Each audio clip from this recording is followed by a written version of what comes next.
አሁን ደግሞ በዓለም አቀፍ የትንታኔ ዘገባችን ወደ ተመለከትነው ጉዳይ ነው የምናመራው። ዩክሬን ለወራት ይዛው ከቆየችው ኩርስክ ክልል በርካታ ቦታዎችን ለቃ እየወጣች እንደሆነ በስፋት እየተዘገበ ይገኛል። አሜሪካ በሁለቱ ሀገራት መካከል ያለውን ጦርነት በሰላማዊ ንግግር ለመቋጨት ጥረት እያደረገች ባለችበት ወቅት ከወራት በፊት የዩክሬን ኃይሎች ዘልቀው በገቡበት ኩርስክ ክልል የሞስኮ ድብደባ ተጠናክሮ እንደቀጠለ ነው መረጃዎች የሚያመላክቱት።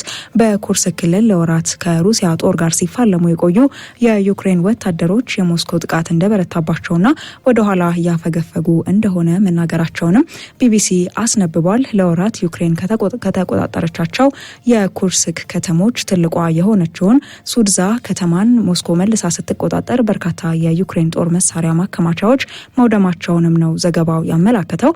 የዛሬው ዓለም አቀፍ ትንታኔ ዘገባችን ትኩረቱን በዚህ ርዕሰ ጉዳይ ላይ አድርጓል። ዘላለም ዳዊት አዘጋጅና አቅራቢው ነው። መልካም ጊዜ። ከጎረቤቷ ከባድ ዱላ ለማምለጥ የዲፕሎማሲ አማራጭ ከመከተል ይልቅ በአሜሪካና ሌሎች ምዕራባውያን አጋሮቿ ተገፋፍታ የገባችበት አቅም የሚፈትሽና ትንፋሽ የሚያሳጣ ጦርነት በ3 ዓመታት ውስጥ በብዙ ሺዎች የሚቆጠሩ ዜጎችን አስገብሯታል። መቼም ቢሆን የራስን አቅም ገምቶ ከመጓዝ ይልቅ ሌላን አካል እንደ ምርኩዝ መደገፍ የውድቀትን ቀን ያፋጥናልና አሜሪካንና ኔቶን እንደ ጋሻ የተመካችባቸው ዩክሬን የዋሽንግተን የአስተዳደር ለውጥ አይኗን አሳውሮ በደመነፍስ በድንግዝግዝ ጨለማ እንድትጓዝ ያደረጋት ይመስላል።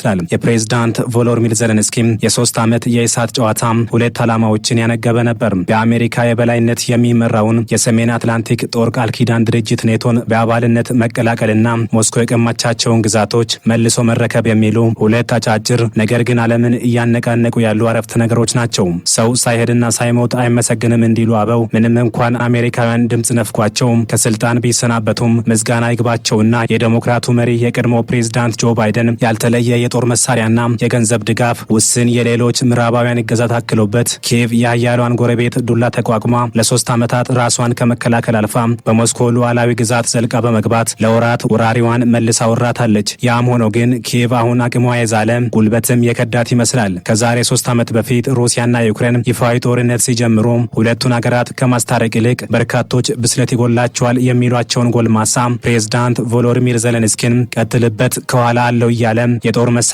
የገንዘብ ድጋፍ ሲሰጥ የቆየው የፕሬዝዳንት ጆ ባይደን አስተዳደር ኪየቭን የማትወጣበት ማጥ ውስጥ ከቷት የኔቶ አባልነት ጥያቄዋም እልባት ሳያገኝ በሞስኮ የተቀማቻቸው ግዛቶቿም ሳይመለሱም አውላላ ሜዳ ላይ ጥሏት ከስልጣኑ ዞር ብሏል። ለጥቅማቸው ይሆን ወይስ እውነትም የዩክሬን ነጻነት ገዷቸው ባይታወቅም ከዜሌንስኪ ጋር የሞቀ ወዳጅነት የፈጠሩት የቀድሞው ፕሬዝዳንት ጆ ባይደን ነጩን ቤተ መንግስት ለቀው መውጣታቸው የዩክሬንን እቅድ አዛብቶባታልና የተወሰዱባትን ግዛቶች የማስመለስና የኔቶ አባልነት ጥያቄዎቿም አሁን እንዳበቃላቸው አዲሱ የሪፐብሊካን አስተዳደር በተደጋጋሚ ሲገልጽ ቆይቷል። ይህ ብቻም ሳይሆን ዩክሬን በተኩስ አቁም ድርድሩ እንደ መያዣና እንደ አንድ የመደራደሪያ ነጥብ የምታነሳውና ለወራት ይዛው የቆየችው የኩርስክ ግዛት አሁን ሙሉ በሙሉ ከእጇ እየወጣ መሆኑ ሌላኛው ኪየቭን ተስፋ የሚያስቆርጥ ነገር ነው። በሩሲያ ኩርስክ ክልል እየተዋጉ ያሉ የዩክሬን ወታደሮች እንደ አስፈሪ ፊልም እሳት በሚያዘንበው የሞስኮ ጦር ከባድ አደጋ እንደገጠማቸውና ከግንባሮቹ ወደ ኋላ የተመለሱ መሆናቸውን ተናግረዋል። ቢቢሲ ከዩክሬን ወታደራዊ ምንጮች አገኘሁት ባለው መረጃ መሰረት እንደዘገበው ከባድ ተኩስ ሲገጥማቸው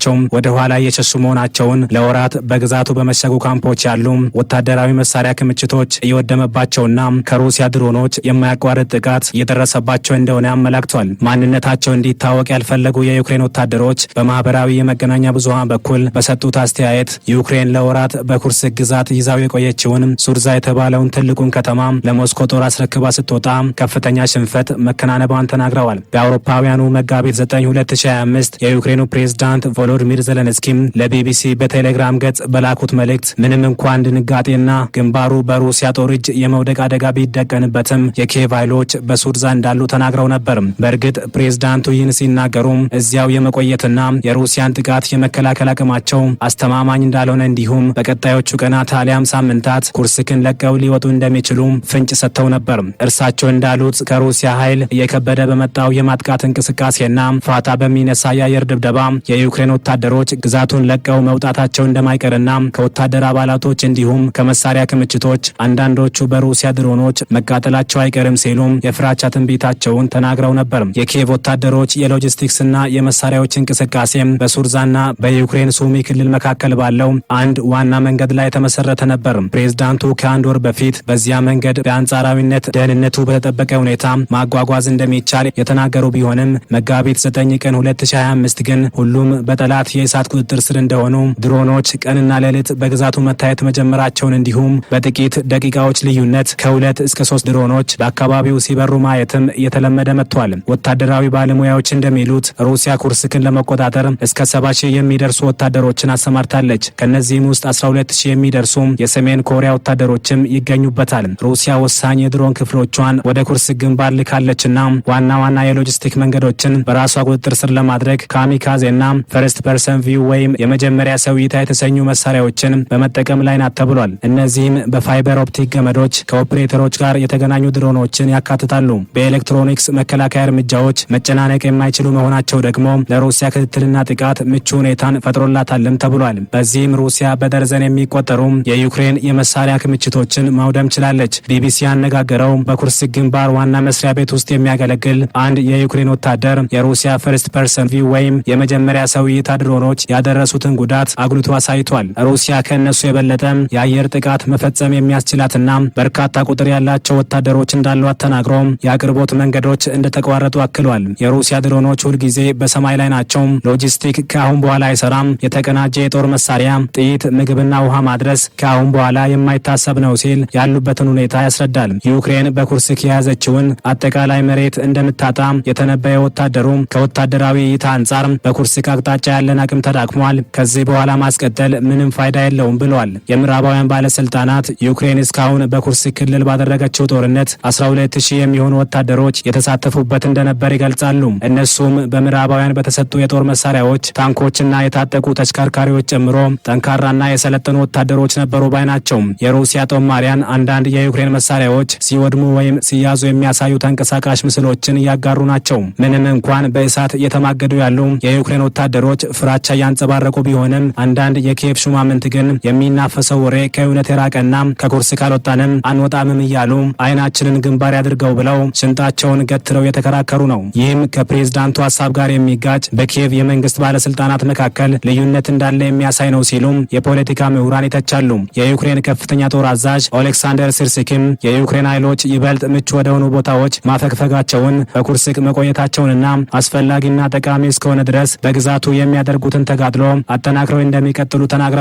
የተገደሉትን፣ የቆሰሉትን ወይም የተያዙትን ጨምሮ በኩርስክ ክልል ብቻ ሩሲያ ከ50,000 በላይ የወታደር ኪሳራ እንደደረሰባት ጦር አዛዡ ተናግረዋል። እርሳቸው ይህን ይበሉ እንጂ አሁን ያለው ሁኔታ ካለፈው ነሐሴ ወር በእጅጉ የተለየ ነው። ወታደራዊ ተንታኞች በመጀመሪያዎቹ ሳምንታት ኪየቭ በኩርስክ የያዘቻቸው 1000 ካሬ ኪሎ ሜትር 2/3ኛውን ሞስኮ መልሳ በእጇ እንዳስገባች ይገምታሉ። ዩክሬን የኩርስክን ግዛት ከራሷ ግዛት ጋር መለወጥ እንደምትችል የነበራት ተስፋ አሁን በእጅጉ ቀንሷል። ባለፈው ሳምንት ፕሬዝዳንት ዜሌንስኪም የኩርስክ ዘመቻ ሩሲያ ወታደሮቿን ከምስራቅ እንድታስወጣና በፖክሮቭስክ ላይ ያለውን ጫና እንድታቃልል በማስገደድ ተግባሩን እንደፈጸመ እንደሚያምኑ ተናግረዋል። ነገር ግን ይህ በምን ዋጋ እንደተከናወነ እስካሁን ግልጽ አይደለም። ዩክሬን በተወሰኑ አካባቢዎች ጠንካራ ተጋድሎ እያደረገች ብትሆንም በአጠቃላይ ሁኔታው ግን ከባድ ኪሳራ እንደደረሰባት ተንታኞች ይናገራሉ። የሩሲያ ድሮኖችና የአየር ኃይል የበላይነት እንዲሁም የሩሲያ ወታደሮች ቁጥር መጨመር ዩክሬን ያላትን አቅም እንድታጣ አድርጓታል። የዩክሬን ጦር አዛዦች አሁንም ቢሆን የተወሰኑ ስኬቶችን እንዳስመዘገቡ ቢናገሩም የያዘችው መሬት የተወሰደባት በመሆኑ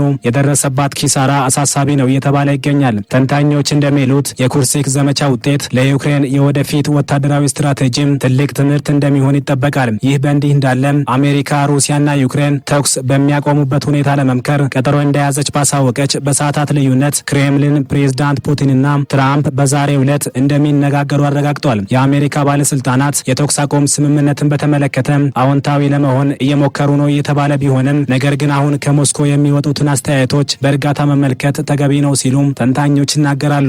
የሩሲያ ምክትል የውጭ ጉዳይ ሚኒስትር አሌክሳንደር ግሩሽኮም በዩክሬን ባለው ጦርነት ኔቶና የአውሮፓ ህብረት ሩሲያን ዝቅ አድርገው እንደገመቱና የራሳቸውን ስልታዊ ድል ማምጣት እንደሚችሉ በመወራረድ ትልቅ ስህተት እንደሰሩ ተናግረዋል። እንደ ሌሎቹ የሞስኮ ባለስልጣናት ዩክሬን ኔቶን በጭራሽ መቀላቀል እንደማትችል ሩሲያ የያዘችውን አቋም እርሳቸውም አረጋግጠዋል። የሰላም አስከባሪዎችን በተመለከተም ሀሳብ የሰጡት ምክትል የውጭ ጉዳይ ሚኒስትሩ በሩሲያ ምድርና በሁለቱ ሀገራት ድንበር ለማንኛውም የኔቶ ወይም የአውሮፓ ህብረት ወታደሮች ቦታ አይኖራቸውም ብለዋል። ይህ አስተያየታቸው በዋናነት እንግሊዝና የአውሮፓ ህብረትን ኢላማ ያደረገ እንደሆነም ተመላክቷል።